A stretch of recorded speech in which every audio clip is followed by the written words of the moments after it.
evening, ladies and gentlemen, and welcome to this special 2020 edition of the Sprott College Virtual Graduation. My name is Joey Kenward. I'm with Sportsnet 650 Radio in Vancouver, and our parent company, Rogers Sports and Media, has had a long-standing and very successful partnership with Sprott over the last number of decades.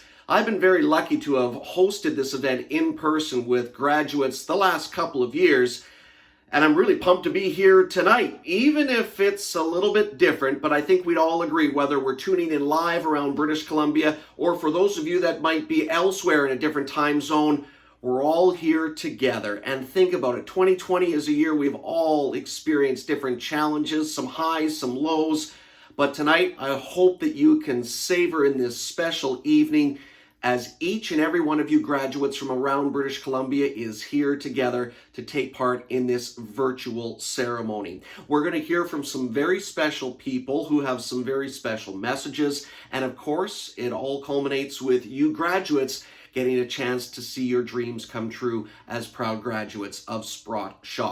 So, without further ado, before we kick off our event, let's please all get together for the playing of our national anthem. Mamoe, mamoe, mamoe, mamoe, mamoe, mamoe, mamoe, mamoe, mamoe, mamoe, mamoe.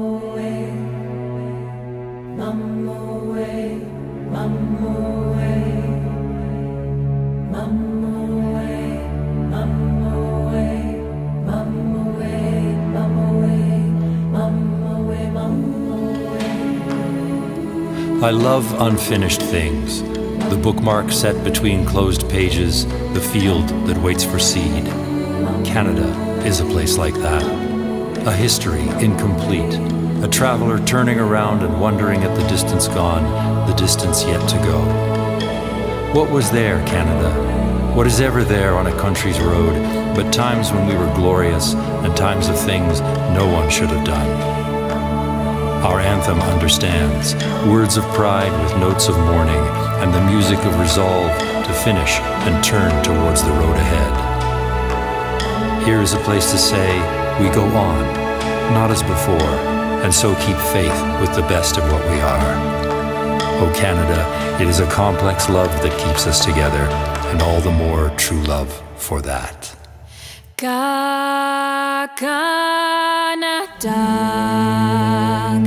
ni titawinan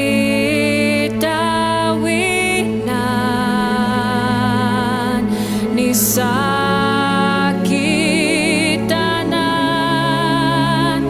ni wiasuatenan. Car ton bras c'est porter l'épée.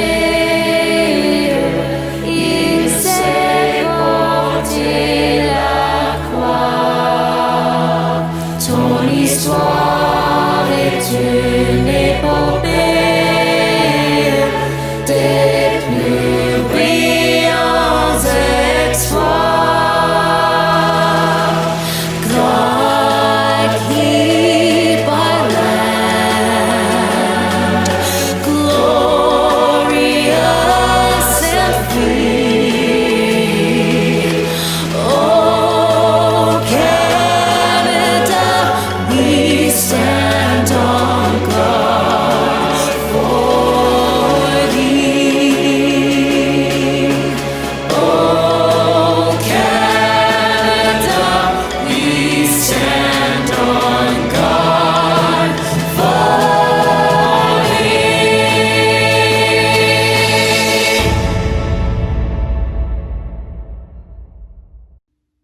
Thank you, and once again, welcome everyone to Sprott College's 2020 virtual graduation.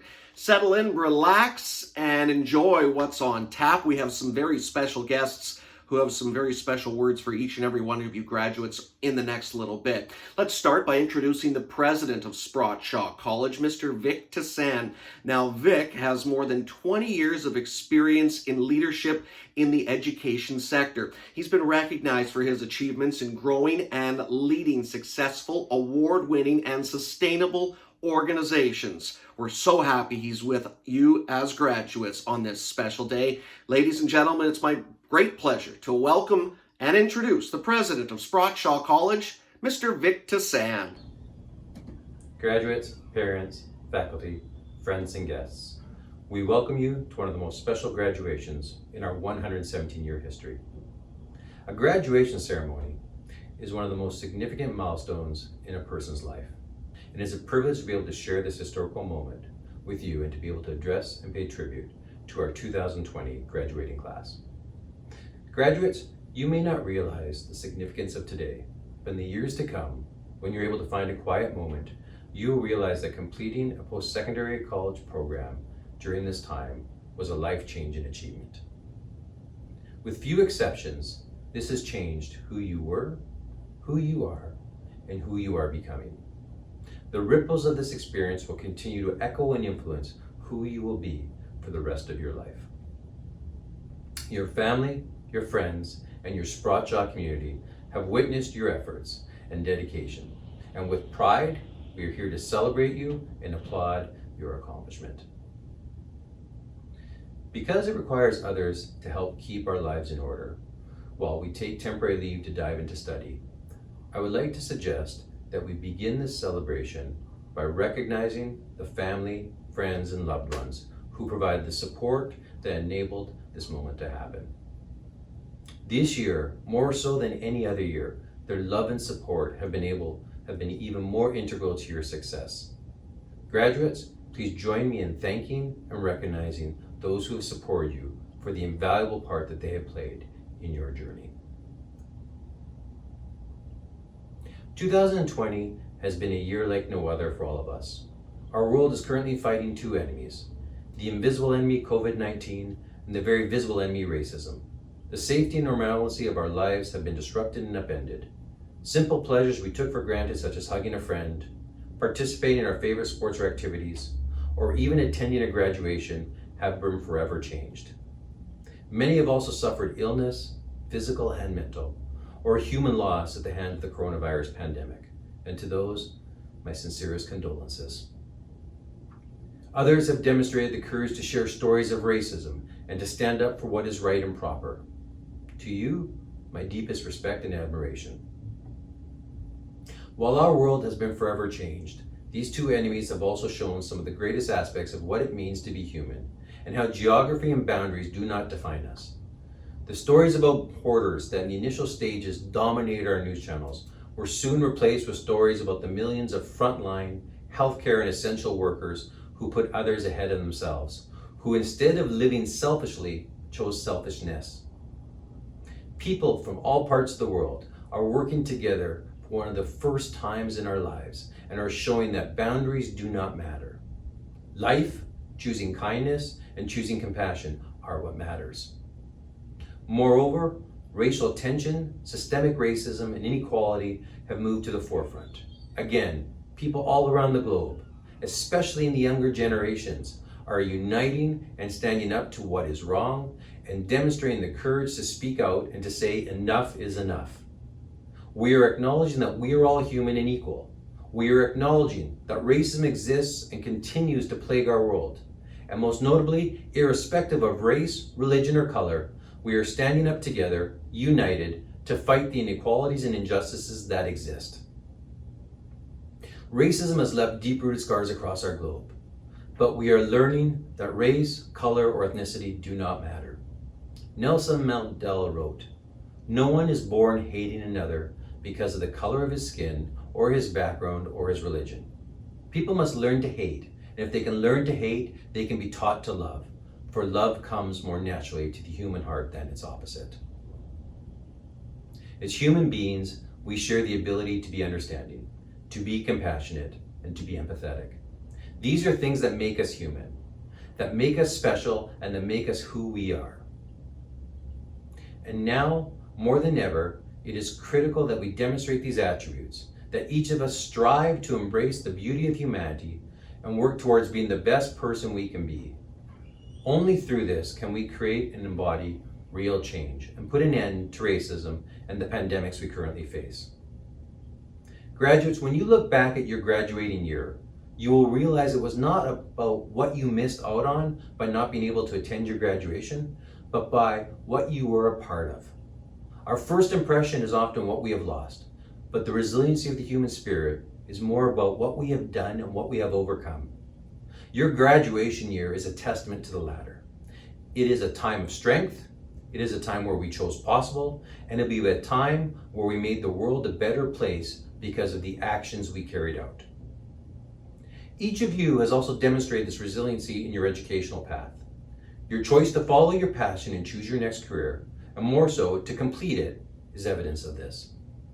The word career is derived from the Latin word carus, or, as we know it, chariot. The official definition of career is a pathway that one follows through one's life. And as we consider this pathway, we are reminded that the world is made up of those who record the steps that were taken to get them to where they are today, and those who map out the way to get to a future that they have envisaged. Famed psychologist Maslow noted this difference when he asserted that you will either step forward into growth or you will step backward into safety. Today, we celebrate the ones that moved forward, those who took a stand, made the sacrifices, took the risk, and those who today walk away with something far greater than a parchment paper.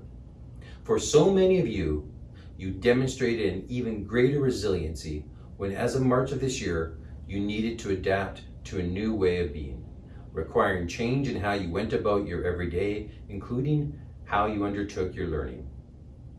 Through all of these changes, you persevered, and your success in doing so is being recognized today. Education changes us. The change that begins the minute we make the decision to enroll and study and continues throughout the length of the program. The further we immerse ourselves, the more we come to understand how much there is to learn. The more we learn, the more we grow and change. Graduates, who you are today is not who you were when you first began this journey. You have earned something of immeasurable value, something that can never be taken from you. You have earned a new understanding, and with this diploma, you are being recognized by experts in the field for what you now know. Know that you are also part of a much larger and greater community as the 117th graduating class of Sprott College. You are joining a proud and storied tradition of over 100,000 alumni. In the 1920s, after Marconi had invented the radio, Sprott, through its radio and telegraph program offered its Vancouver school, launched BC's very first ever radio station. A decade later, facing the critique of her would-be book publishers because of her illegible handwriting, world-renowned artist Emily Carr chose to overcome the obstacle that was put before her by enrolling in a typing program at Sprott Victoria School. A little later, in the 1940s, and back at the Sprott School of Commerce and Radio in Vancouver, Jack Cullen, after graduating with his diploma, went on to preside over the Vancouver airwaves for more than 5 decades with his legendary radio show. Another graduate from that same Sprott School, Ernie Rose, in 1947, after learning that Seattle would soon have its first TV station on the air, built BC's first video receiver using war surplus radio equipment. This led Ernie to create Vancouver's very first TV station. For over 117 years, Sprott has persevered through the Great Depression, several economic recessions, world wars, geopolitical strife, and numerous health and environmental pandemics, while all along graduating risk takers. Those who have been prepared to do what it takes to drive their own chariot. As the first private college in Canada to be granted the right to offer practical nursing education, Sprott counts amongst its graduates not only the entrepreneur, the craftsperson, the technician, the career, the educator, and the administrator, but also thousands of graduates who have gone on to make a difference in patient care and well-being. In fact, all Sprott graduates have and will make a difference. Some for the many, but all also for their own lives. For while today, of course, represents the dawning of opportunities, perhaps more importantly, today is a statement about you, your courage and your strength. I am extremely honored to be witnessing today's recognition and would like you to know that I, along with my colleagues, am fully invested in you and believe in the future that you have envisaged. For just like the few great Canadians mentioned here, Jack, Ernie, and Emily, as a Sprott Shaw graduate, the determination and vision that brought you to this spot today will prepare you well for a future of your making. If you ever needed proof that you can, then today is that proof. You are a chariot driver.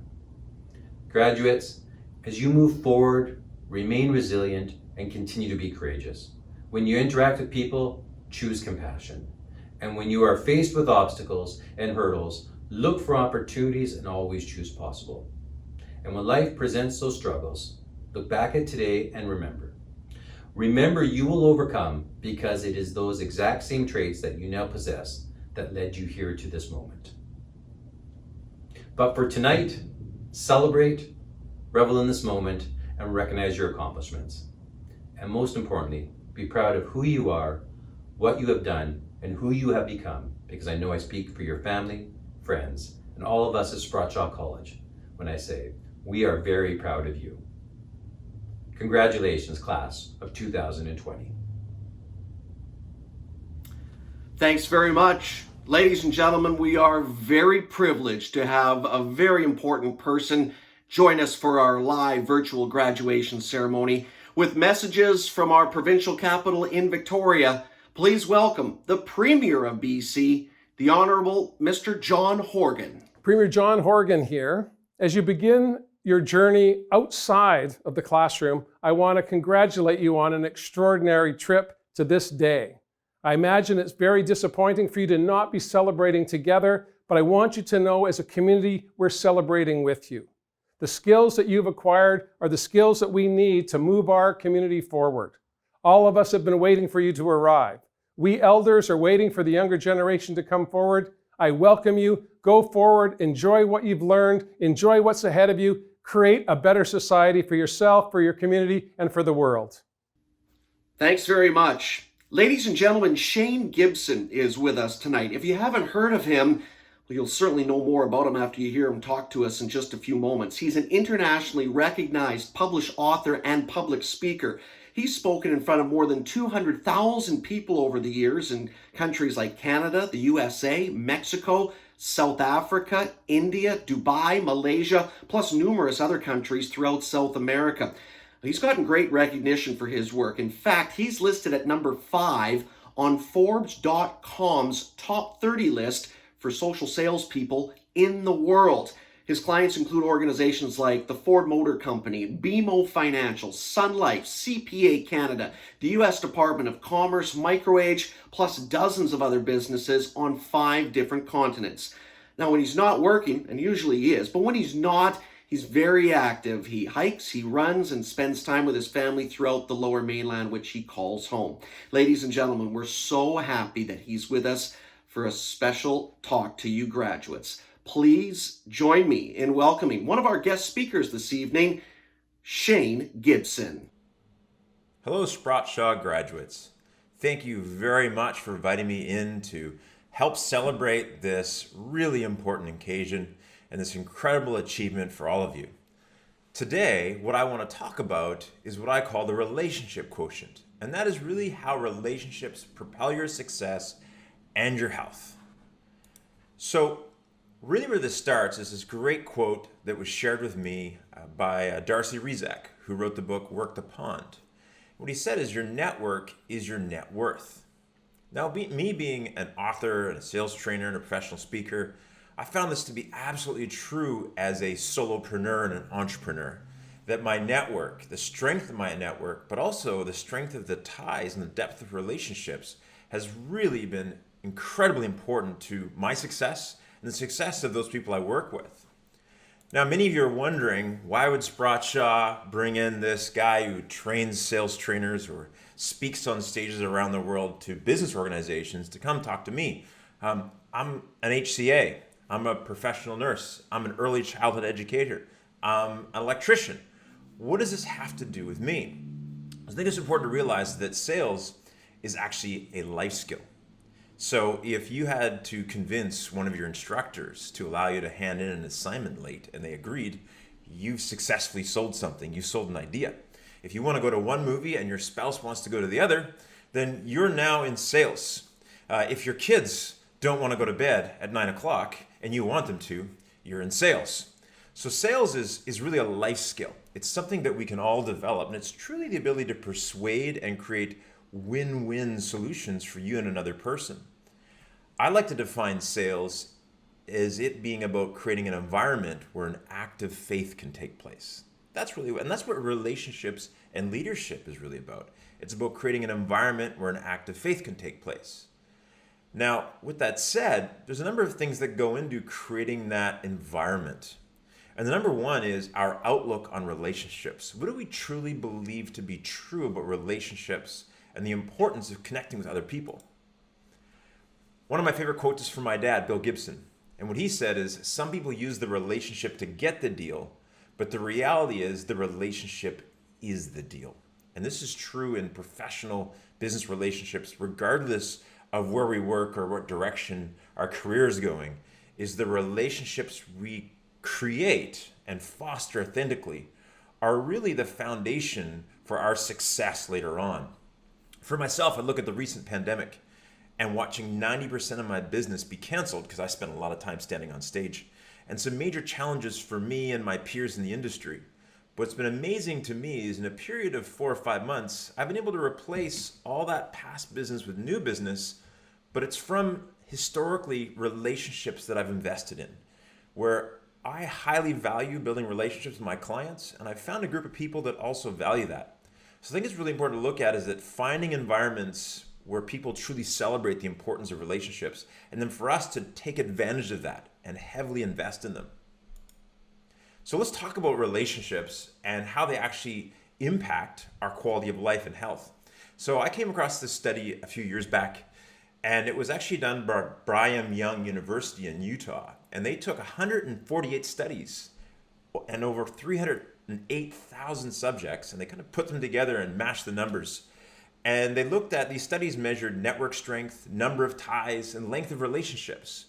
And what they found is by improving the number of connections and deepening them and sustaining them, it actually improves our longevity as much as quitting smoking or maintaining a healthy personal body weight. So actually building connections and networks around us in our community and professionally, and then deepening them, has a huge health benefit. In fact, a feeling of community and knowing we have friends and support actually helps us reduce cortisol levels and helps us manage stress better and rejection better as children and as adults. And as we age, being not isolated and being connected to the community actually lowers our blood pressure and reduces the chances of actually having dementia as we get older. So it's literally linked to improving brain elasticity. What we also found around building powerful networks and relationships is that people at the center of large networks are actually happier. And so from this perspective, there's a real value in beginning at the beginning of your career, or maybe this is a restart for your career or a new direction, and beginning to truly and authentically invest in relationships. So professional relationships aren't just about being likable, but also it's about being credible.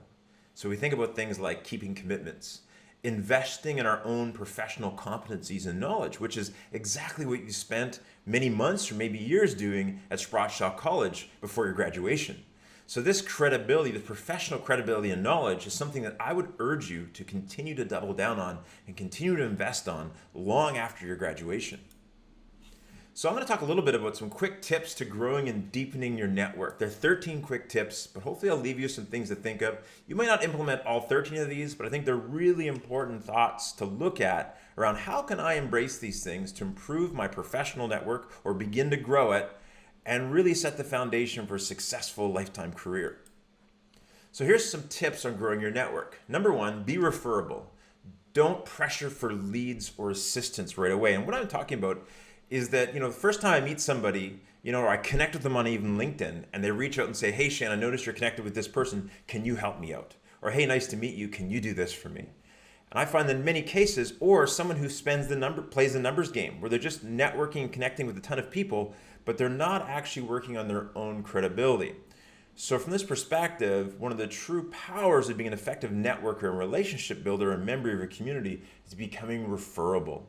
And that's all about adding value, about contributing, and really realizing that you get out of a network in a community what you put in. Number 2 is be interested, not interesting. So this is really important if you're networking in the community or you're talking to a potential employer, is that from this perspective, a lot of people worry about how they're showing up or how they're looking. But the reality is the most powerful networkers and powerful relationship builders are truly interested in other people. In sales, I call it the 70-30 ratio, where we're listening 70% of the time and asking great questions and offering great advice 30% of the time. Number 3 is, contrary to what Facebook will have you believe, you can't have 200 best friends. So part of being successful at building a personal, professional network is actually prioritizing. So really looking at who you resonate the most with from a values perspective, but also what mentors and connections in the community are going to give you the greatest return on investment. So a good example of a hub in your community is going to be Sprott College. It's going to be the ESS who helps you go out there and land your first, second, and third job, and those resources available. They're highly networked in the community. And so from this perspective, this might be a relationship you want to proactively invest in, for instance. So be proactive with your key relationships was my 4th point. Number 5 is add value with your network. So don't just look at what you can get out of your network, but also who you can help by connecting people. Number 6 is bank your equity. So for me, when I make a new connection, I think, how can I help versus what can I get? Number 7, remember, it's a small town. That doesn't mean like just Maple Ridge is a small town or just Penticton is a small town. Vancouver's a small town. Toronto's a small town. In this hyper-connected world, where everybody is connected to everybody and everybody's found everybody on social networks, anything we do will follow us around the internet and in our career. So it's really important to think long-term and think truly taking the high road in our career activities. Number 8, map and seek out the white-hot center in any network. So look for the individuals, the people who are making the biggest difference, and connect with them. Number 9, and for you, if I'm an early childhood educator, for instance, one of these things I would look at is who the leading entrepreneurs are in the community who are doing the most. Who are the educators who are doing the greatest research and contribution in the community around early childhood education? Who are the major organizations and who runs them? And how can I get involved and even volunteer maybe in my spare time to get really connected with the early childhood educators community? Who are the movers and shakers? Because through those relationships over time, many opportunities will happen. Number 9, I said this earlier, is the more you give, the more you get from the community. Number 10, and this is so important, back to career relationships, professional relationships are about likability and credibility. And that means keep your promises and follow through. Second to last is be seen. So whether it's online through online events, through LinkedIn, through your professional platforms, and in-person events, is be seen in your community. Stay present, stay involved, and you'll find more opportunities come your way. And it's just, at the end of the day, the more connected we are, as we've heard from this study earlier, actually there's many health benefits as well. Number 12 is step it up every year.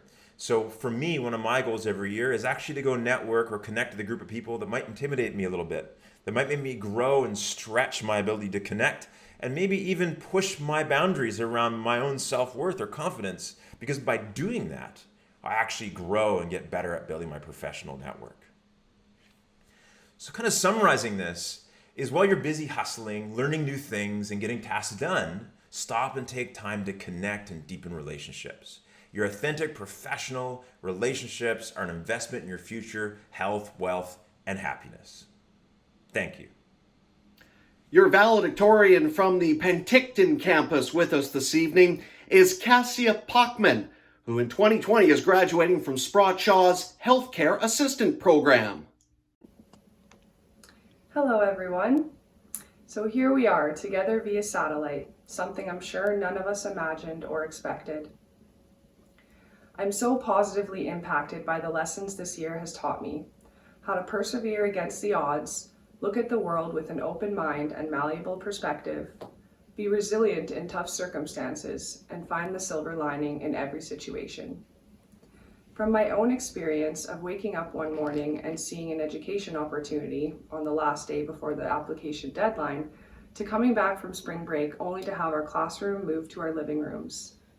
We have all been experiencing loss and uncertainty as we navigate through this turbulent time.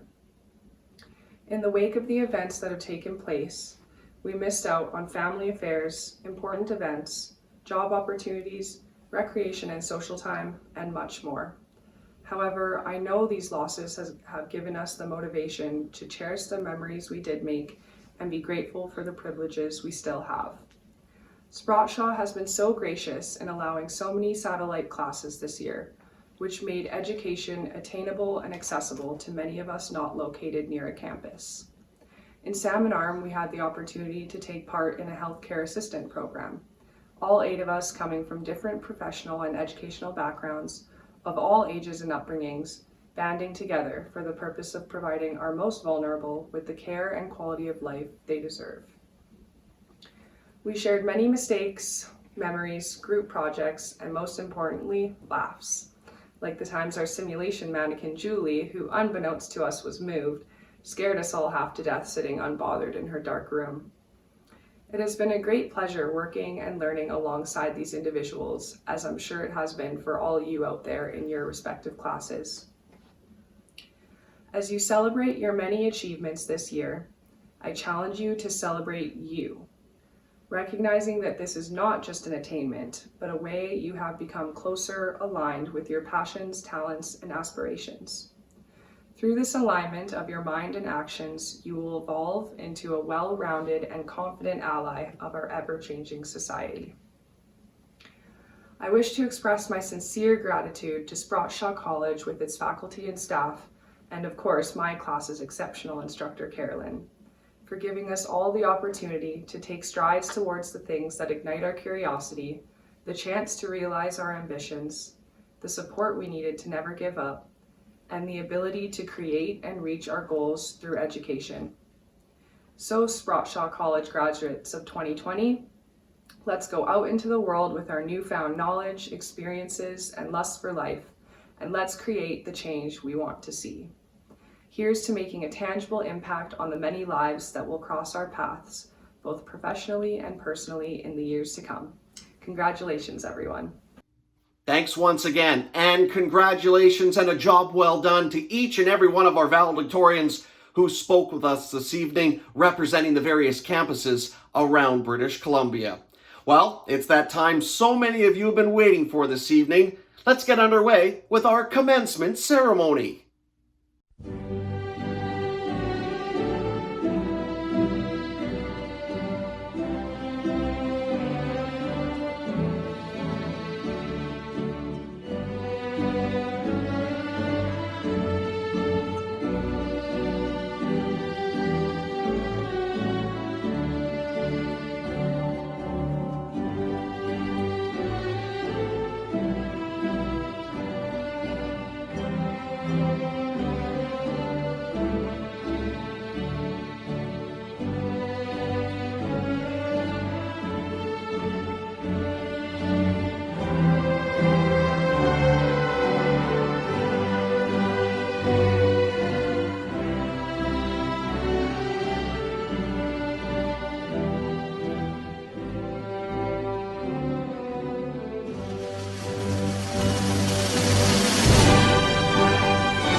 Once again, congratulations, graduates. You are now part of the class of 2020 of Sprott Shaw College. And by the way, a big congratulations and a massive thank you to all of you who have joined our graduates for today's special ceremony. Whether you're family members or friends, your support at this time has been incredible. That pretty much does it. Oh yeah, only one thing left to take care of. Graduates, grab those caps and throw them in the air. Congratulations again on being the class of 2020 at Sprott Shaw College. My name's Joey Kenward. It's been my pleasure and my honor to be your MC for our virtual graduation ceremony. Have a safe and fantastic night and enjoy being a part of Sprott Shaw College's graduation class. Thanks again, everybody.